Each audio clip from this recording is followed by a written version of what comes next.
जंगल में हल्की बारिश हो रही थी और पेड़ों के नीचे से गुजरती तेज हवाओं की सरसराहट माहौल को और रहस्यमयी बना रही थी।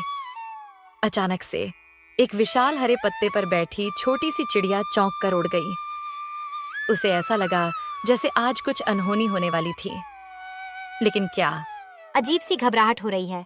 क्या जंगल में कुछ गलत हो रहा है? चिड़िया ने अपने छोटे पंख फड़फड़ाए और उड़ते हुए अपने सबसे करीबी दोस्त हाथी बिरजू के पास पहुंची। बिरजू जंगल का सबसे बड़ा और ताकतवर जानवर था, लेकिन उसकी सरलता और दयालुता उसे सबका प्रिय बनाती थी। वो अक्सर अपने बड़े कानों को फड़फड़ाता और पेड़ों के पत्तों से खेलने में मग्न रहता था। अरे छोटी, आज इतनी घबराई क्यों हो?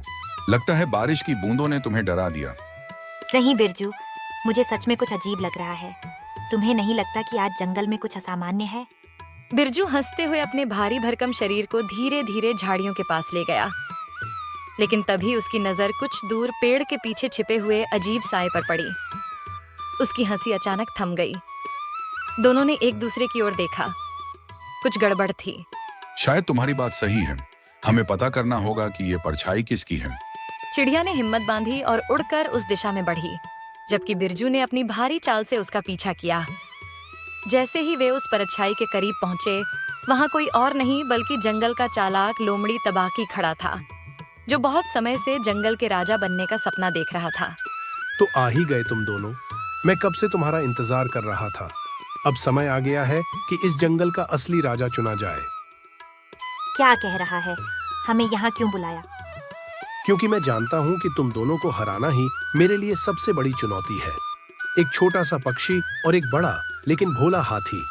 ये जंगल मेरा होगा। बिरजू ने अपनी सूंड उठाई और सख्त लहजे में कहा, तबाकी, अगर तुमने इस जंगल में शांति भंग करने की कोशिश की तो हम सब तुम्हारे खिलाफ खड़े होंगे। तुम्हें लगता है कि तुम मुझे रोक पाओगे? चिड़िया ने सोचा, अगर हम अपनी ताकत और बुद्धिमानी से इस समस्या का हल निकालें तो ही हम तबाकी को हरा सकते हैं।